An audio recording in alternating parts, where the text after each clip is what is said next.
Chosen ones are typically sent to every bloodline to break generational curses that are passed along through either the maternal or the paternal bloodline. You guys, we are sent handlers at birth.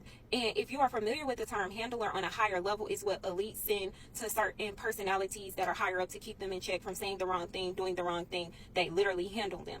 I'm not saying on that level. I'm saying on a spiritual level. Your handlers show up oftentimes as your parents or your caregivers at a very early age, and a lot of times they inflict trauma upon you. So you start to go into a loop. It's already, the curses are starting at a very young age, and then they pass that baton off to normally your lovers and friends. Once you get into your later teenage years, you start to attract people that are going to put you into the same loop until you go through a spiritual awakening or some type of healing that breaks that loop, where you want to detach and you go into extreme isolation.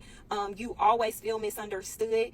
And then you get to a point where you go back out into the world and you feel like you're healed, but you probably start still attracting the same type of energies that reflected from your past. And the bigger reason that I found out that happens is because we do healing spiritually, mentally, energetically, and that is fine, but the body keeps score. So you have to start to do somatic healing and physical healing to release that trauma in those loops outside of your body so that you can really embody what it is that you were meant to be.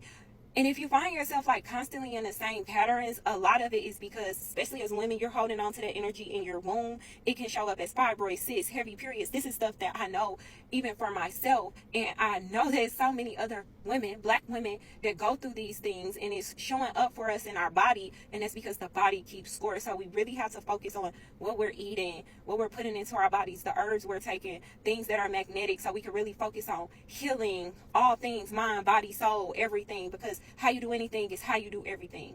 I hope that makes sense, because I feel like it's a little bit everywhere trying to tie it all together. But for those who are in tune, you see me, you hear me, you feel me.